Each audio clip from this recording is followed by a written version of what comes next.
All righty. Awesome. Well, welcome to the Standard Podcast, where we raise the bar, rebuild the culture, and call out the dark area, the shadows. No one else will. This isn't motivation. This is a movement. I'm Thomas Rose, sitting down with my partner, Aaron Charles, and today we're sitting down with Tyler Whitcomb, KuyperWorks specialist and athletics liaison at Kuyper College, adjunct professor of sports management, and a leader with over 20 years of experience in athletics, education, and sports business. From professional basketball team owner to athletic director to college coach, Tyler has been recognized as the International Basketball League Executive of the Year and honored as Grand Rapids Business Journal 40 Under 40 recipient.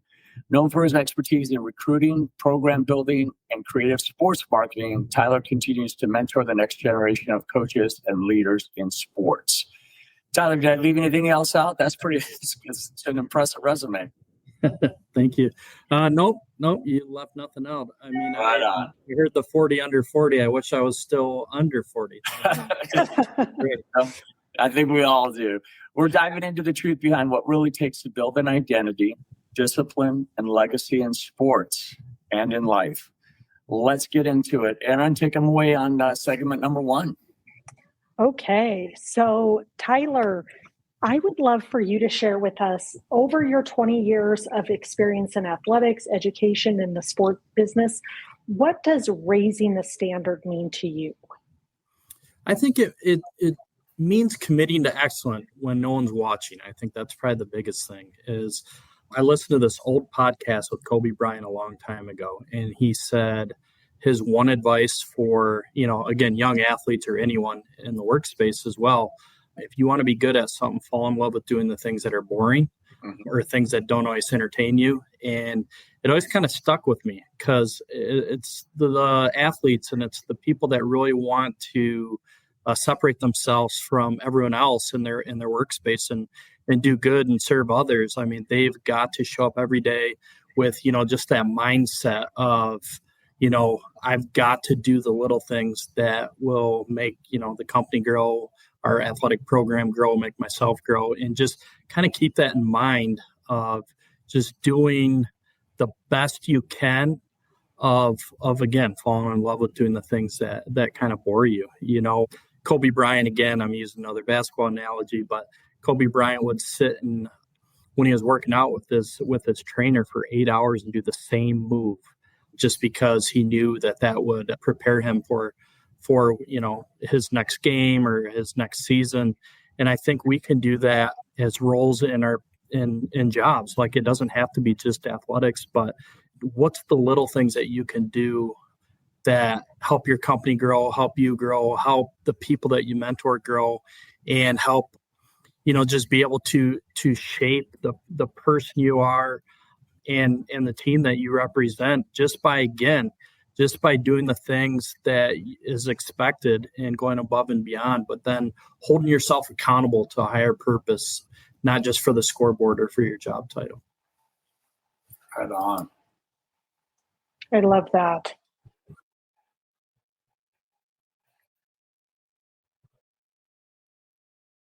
Aaron, did you want to get into the next question?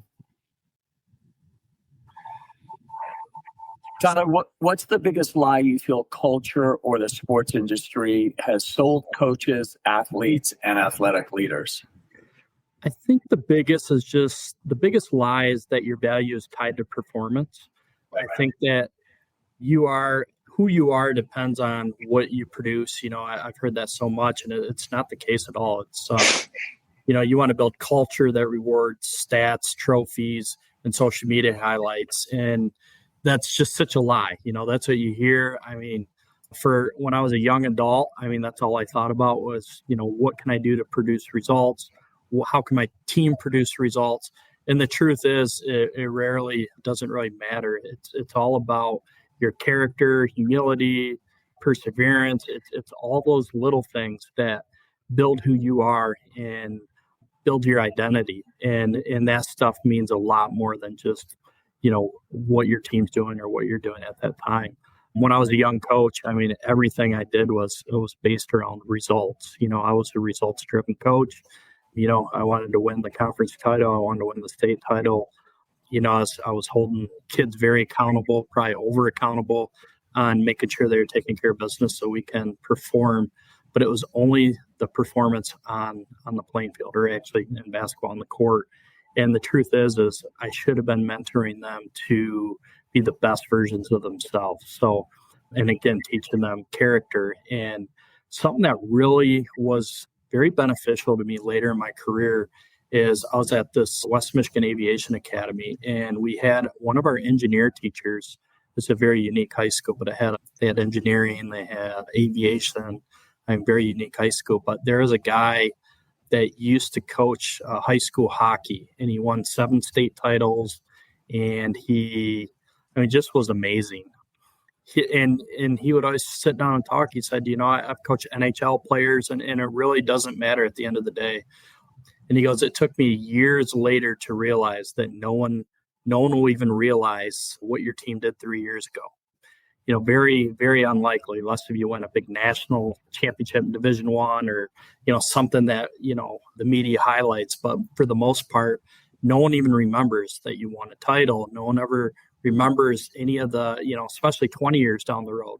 But what you'll remember is those experiences that you created with your team and the bonding and just the thing I loved is he said towards the end of his career, and he has also taught this at USA Hockey, is he would take life skills and little lessons that you could learn, and he'd have a topic for a week.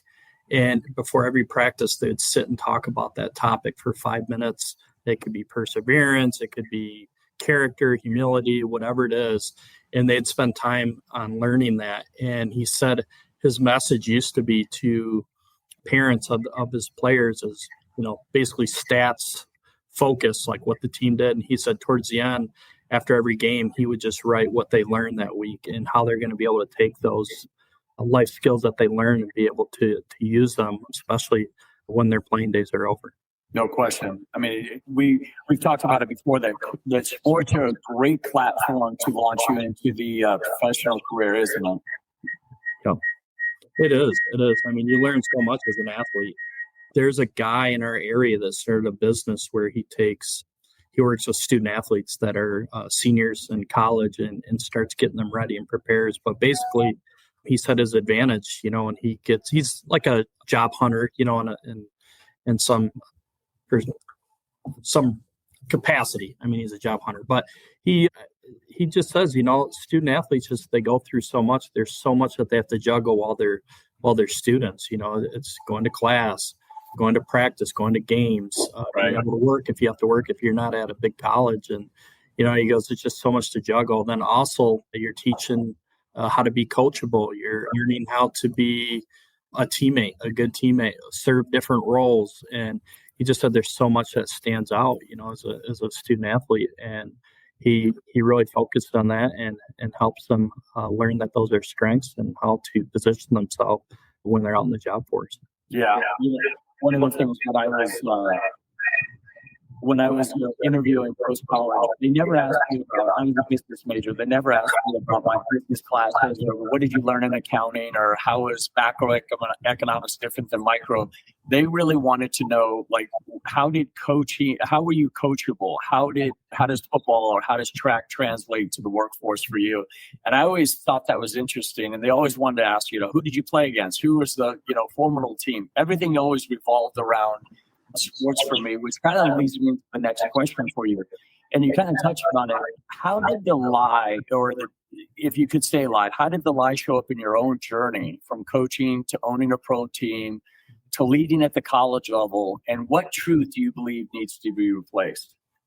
Well, I think a lot of it is just, again, what I was talking about is I was all about, performance and, the titles and winning and, and a lot of it was I just missed out on, what was really, truly important. And it's about building character and building these young athletes up and preparing them for the next steps in their life. And I think the biggest thing in my own journey is I was just so laser focused, winning all the time. And that was all I read about. And that's all the podcasts I'd listened to. And then I started realizing like it really didn't matter, and I should be pushing these kids to have good character and have a good understanding of why we even play these sports. What are the learning moments? What are the memories that we're looking to create?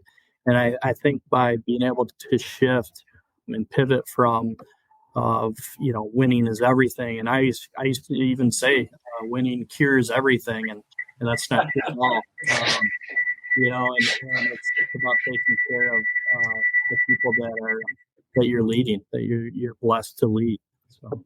No question. One of the most, I think it was a book by John Maxwell, and that was you win some, you learn some, right? It was so important. It was pivotal for me. All right, Aaron, so I'm going to turn over segment 2. I think Tyler's had enough of me drilling him. Now you grill him. I get to grill you now. So as we've shared, you've worn a lot of hats, from coach to athletic director, team owner, professor. Beyond all those titles, who is Tyler Whitcomb, and how do you define character, integrity, and discipline? Sure. Well, first off, I'm a husband, I'm a father, and I'm a mentor. I get to use sports as a tool. Something that I love is, as a coach or an athletic director, I know so many people love sports, and I think you can really dive in and really mold people's minds into falling in love with other things other than sports. But sports is a big key. And I mean, just, I used to coach, be an athletic director. Now I'm in the classroom teaching sports marketing, sports management type classes, and being able to use that as a tool, to help them grow. And I mean, that's not all I am. I mean, I'm a Christian. I'm someone with great character, someone that's disciplined, and I choose purpose over performance every day. So, I mean, that's who I am. I love that. Purpose over performance. So what does legacy beyond performance mean to you? It's mainly about impact. So it's not how many people know your name, but it's how many people you can help grow and how many people you can impact and mentor. I'm blessed with so many great mentors in my life, and I'm trying to do the same. Right now, even at the college, our business, our main business professor, our director of business, I mean, just what a tremendous mentor he's been for me. We meet, we talk all the time about lesson plans. He helps me really prepare to do a good job in the classroom, but then also I watch him lead by example and all the lives that he impacts in the classroom. And, it's just a wonderful man of faith, and he's a great Christian, and he just does such an amazing job of, just leading by example and mentoring so many people that are on campus. I love that. I think, yes, impact is so important. What's the legacy that you leave with those individuals?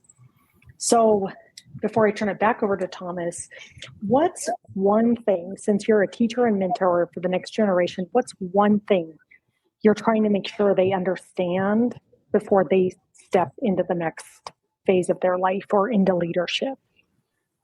I think a couple things. So like one thing to me would be, just live in the day. So many kids just, they want to rush through things. They want instant results, and they're not taking care of business from day to day. They're thinking of the future. They're thinking of the past, and just living day to day and just building relationships and really trying to learn and understand what you need to do to be successful and learn from others and good mentors, and just really, just find ways every day to enjoy your day. So many of them have so many things going on in life, and they get so frustrated. And, whether it's preparing for a test or if you're an athlete preparing for the game, it's just, just take it one moment at a time and enjoy your journey, and so many of them don't or aren't able to do that, and I can relate, I was their age, the same thing. I wanted instant results, and sometimes, the results didn't happen as quick as I'd want. The other thing I would really say is to a lot of the younger generation is so many have to understand is make it happen. I tell a lot of people that, like, I work with a lot of people have great ideas, great understanding of how to do things, but they wait around, and it's just like, make it happen.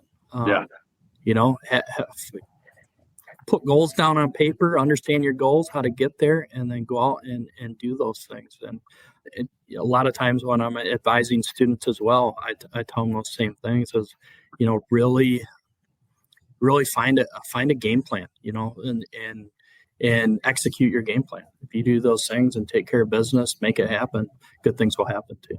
No question. I think one of the important things that, that Aaron and I have discussed when we've met with people like yourself that has experience is if you could sit down with yourself when you first started coaching, knowing everything you know now, what advice would you give to the younger version of yourself? That's a good one. I think be humble, be coachable.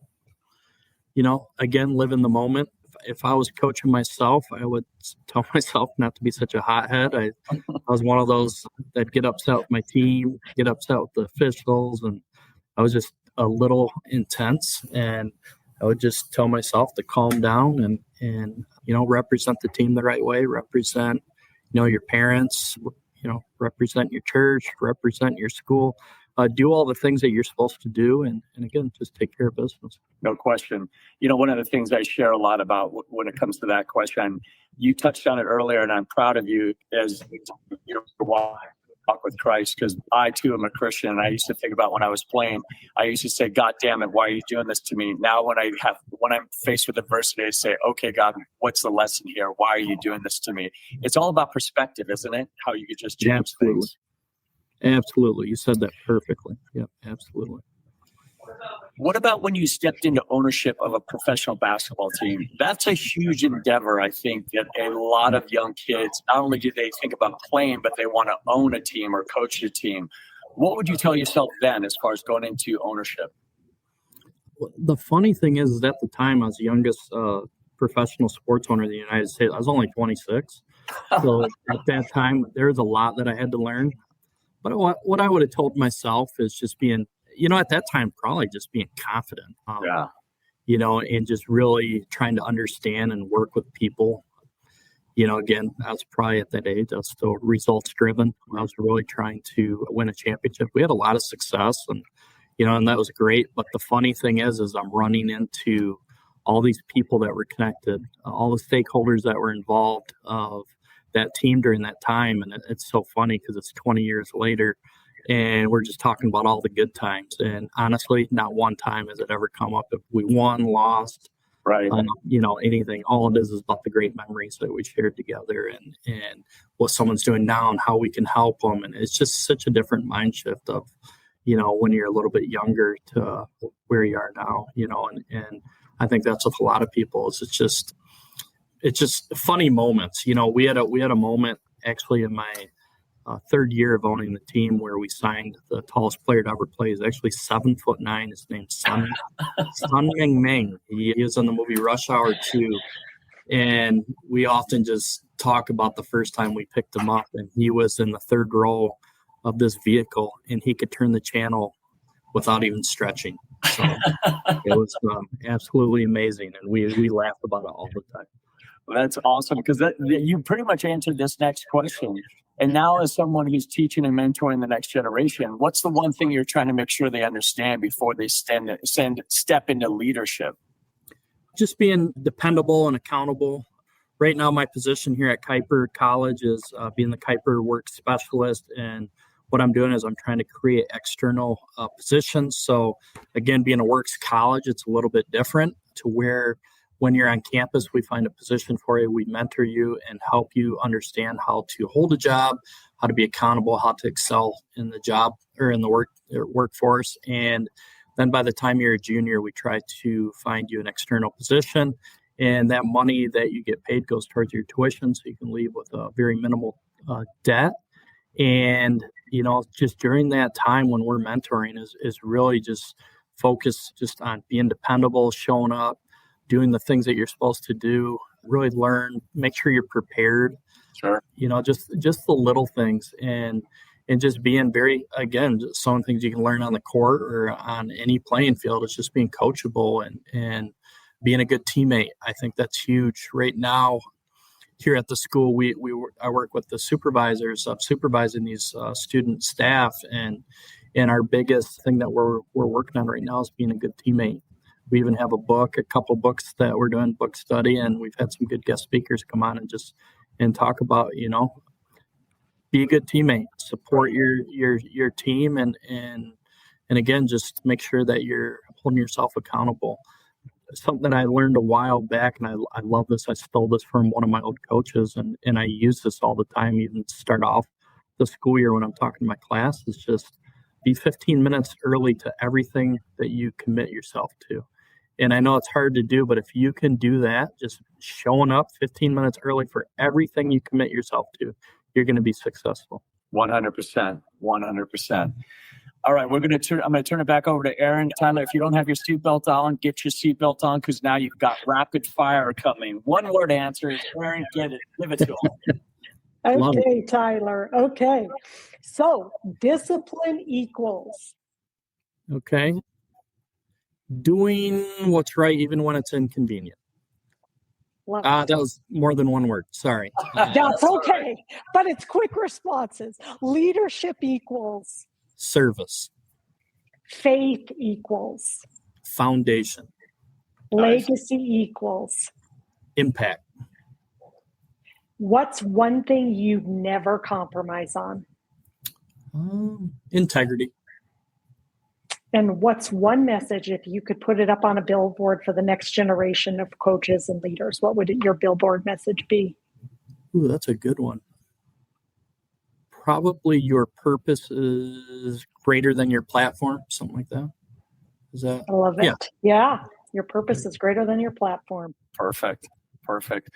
This is kind of a free-for-all, Tyler, because we always come in with a couple of scripted questions.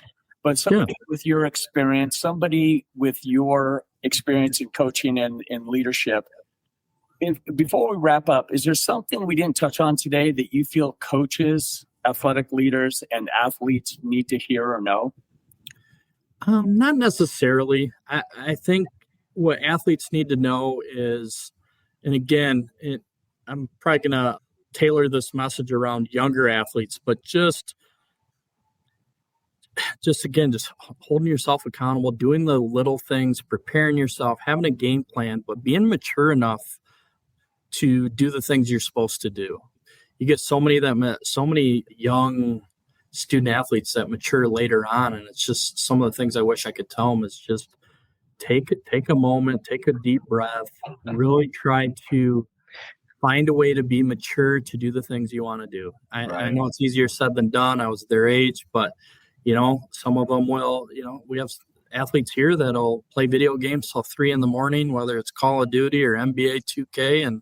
And then they come in and they wonder why they can't give their all at practice or in the weight room or go to study table and be on time. And it's just, again, taking care of the things that you're supposed to and then being prepared. It's just, the funny thing is everyone has self-coaches now and everyone looked down upon that years ago, but now I think it's a good thing. And I think every student athlete and every student should have someone, they might not have a student coach, but someone that they can lean on and get real, not cookie cutter answers, but real authentic answers where you're just telling them, this is what you need to do. And then coming up with a game plan of, how to be successful, how to prepare yourself. Again, I know I keep talking about the same things, but being able to come up with that game plan, coaches game plan all the time. We have these practice plans we work on every day.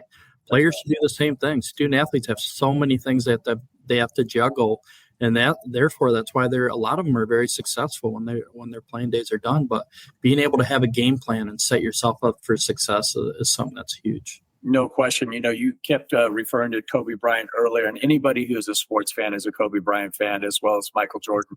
And there was 2 books that I read by Tim Grover, and that was Winning and Relentless. And he coached both Michael and Kobe.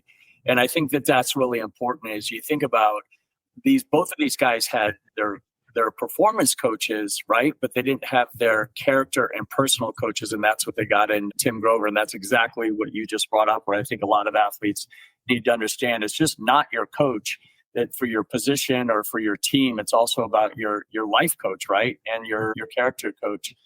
Where can people connect with you and learn more about your work at Kuyper College? Yeah, you can find me on LinkedIn. I mean, you could just Google my name, Tyler Whitcomb.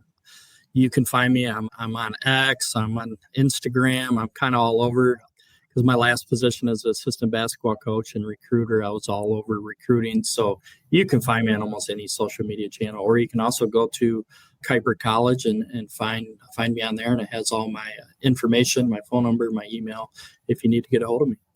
Awesome. I'm going to turn it over to Aaron to take us home. That's Tyler Whitcomb, TylerWhitcomb at Kuyper College, Kuyper College. Aaron, take it away. Awesome. Thank you, Tyler, for sharing your story and your truth with us. If this conversation challenged you, inspired you, or made you feel or think differently, do two things for us. One, share this episode with somebody who needs to hear it: a coach, an athletic director, a sports professional, a student trying to break into the industry. Two, we want you to go connect with Tyler on LinkedIn. Let him know what hit you. His 20 plus years of experience building programs, leading teams, and mentoring the next generation is exactly what the sports industry needs more of. And if you're an athlete, parent, or coach ready to raise your standard, check out Blueprint to Blue Chip at blueprintbluechip.com. We help athletes build identity, discipline, and legacy that goes beyond the game. If you're ready to get clear on who you are beyond the game, join us for our 5-day reset at blueprintbluechip.com. You'll find it there. It's designed for athletes who are ready to rebuild their foundation and go to the next level. And if you have 2 seconds and this really resonated with you, leave us a 5-star review on Apple Podcasts or Spotify. We want to reach as many athletes, parents, and leaders to get this message out there. This is the Standard Podcast, and this movement only grows when we raise the standard together. Talent fades, but truth endures. Raise the bar, rebuild the culture, become the standard. We'll see you next time.